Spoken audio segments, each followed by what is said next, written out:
సంచలనం సృష్టించిన నకిలీ మద్యం కేసులో నిందితుల సంఖ్య రోజురోజుకు పెరుగుతోంది. తాజాగా ఈ కేసులో 4 పేర్లు చేర్చడంతో మొత్తం నిందితుల సంఖ్య 16కు చేరింది. ఇప్పటికే A13 తిరుమలశెట్టి శ్రీనివాస్ను అరెస్ట్ చేశారు. మరోవైపు ఈ కేసులో మాజీ మంత్రి జోగి రమేష్ హస్తం ఉన్నట్టుగా జనార్దన్ వీడియో రిలీజ్ చేశారు.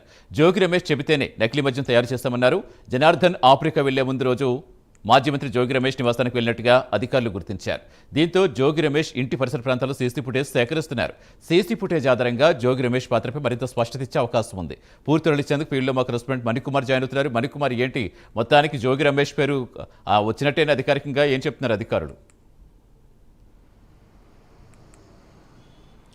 అంటే ఏపీలో సంచలనం సృష్టించినటువంటి నకిలీ మద్యం కుంభకోణానికి సంబంధించి విస్తుపోయే విషయాలన్నీ కూడా వెలుగు చూస్తున్నట్టు తెలుస్తుంది. ఇటీవల ఈ కేసులో ప్రధానంగా నిందితున్నటువంటి A1 జనార్దన్ అద్దేపల్లి జనార్దన్ అరెస్ట్ అయిన తర్వాత అతను కీలక సమాచారాన్ని ఎక్సైజ్ అధికారులకు ఇచ్చినట్టు కూడా తెలుస్తుంది. దానికి సంబంధించి ఆయన నుంచి నిన్న ఒక వీడియో కూడా రిలీజ్ చేశారు. ఆ వీడియోలో ఆయన మాట్లాడుతూ అటు ఈ మొత్తం వ్యవహారం అంతా కూడా నకిలీ మద్యం వ్యవహారం అంతా కూడా మాజీ మంత్రి జోగి రమేష్ చెప్తేనే తాము చేశాము, దీనికి సంబంధించి మాకు అతను దగ్గరుండి ఆదేశాలు ఇస్తేనే ఇదంతా కూడా వ్యవహారం నడిపించామని చెప్తున్న పరిస్థితి కనిపించింది. అయితే ఈ వ్యవహారంలో జోగి రమేష్ పేరు రావటం ఇప్పుడు ఇది రాజకీయంగా కూడా చర్చనీయాంశం అవుతుంది.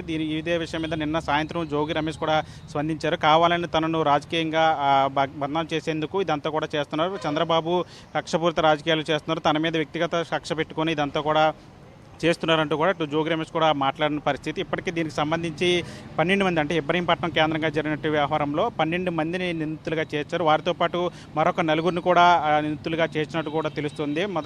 మొదట్లో దీనికి సంబంధించి అంటే అద్దేపల్లి జనార్దన్తో సహా మొత్తం 8 మందిని అరెస్ట్ చేశారు, రిమాండ్కి కూడా తరలించిన పరిస్థితి. ఇప్పుడు తాజాగా నిన్న A13గా ఉన్నటువంటి శ్రీనివాస్ను కూడా తిరుమలశెట్టి శ్రీనివాస్ను నిందితుడిగా చేర్చారు. అదేవిధంగా A14గా తలారి రంగయ్య, అదేవిధంగా రమేష్, అదేవిధంగా అల్లాబక్షు, వీళ్ళందరినీ కూడా A16గా అల్లాబక్షు, వీళ్ళందరినీ కూడా నిందితులుగా చేర్చారు. వీళ్ళంతా కూడా అంటే హైదరాబాద్ నుంచి నకిలీ లేబుల్స్ ఏదైతే మద్యం తయారు చేయడానికి నకిలీ మద్యం తయారు చేయడానికి ఉపయోగించినటువంటి స్టిక్కర్స్ కావచ్చు, లేబుల్స్ కావచ్చు, వాటన్నిటిని కూడా హైదరాబాద్ నుంచి జనార్దన్కు సప్లై చేశారంటే ఆరోపణల నేపథ్యంలో వాళ్ళందరూ కూడా ఈ నిందితుల జాబితాలో చేర్చారు. మొత్తం ఇప్పటికీ 16కు చేరింది. ఇబ్రహీంపట్నంకి చెందినటువంటి ఈ నిందితుల సంఖ్య 16కు చేరిందని చెప్పాలి. మరోవైపు జనార్దన్ చెప్పినటువంటి కీలక విషయాల ఆధారంగా జోగి రమేష్ పాత్రపైన కూడా పోలీసులు దృష్టి పెట్టారు. ఇప్పటికే దానికి సంబంధించి జోగి రమేష్ ఇంటి పరిసరాలు, అదేవిధంగా ఆయన ఇంటి వద్ద ఉన్నటువంటి సీసీ కెమెరాలను కూడా పరిశీలిస్తున్నారు.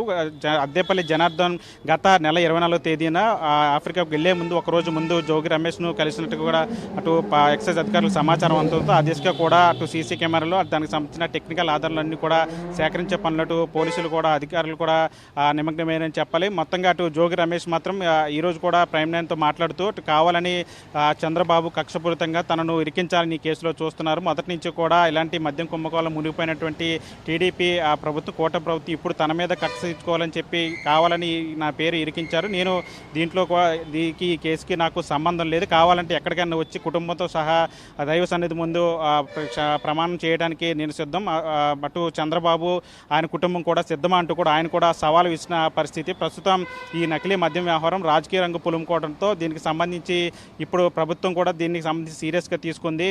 ఈ వ్యవహారం అంతా కూడా నెగ్గి తేల్చే పనిలో సిట్టును కూడా ఏర్పాటు చేసింది.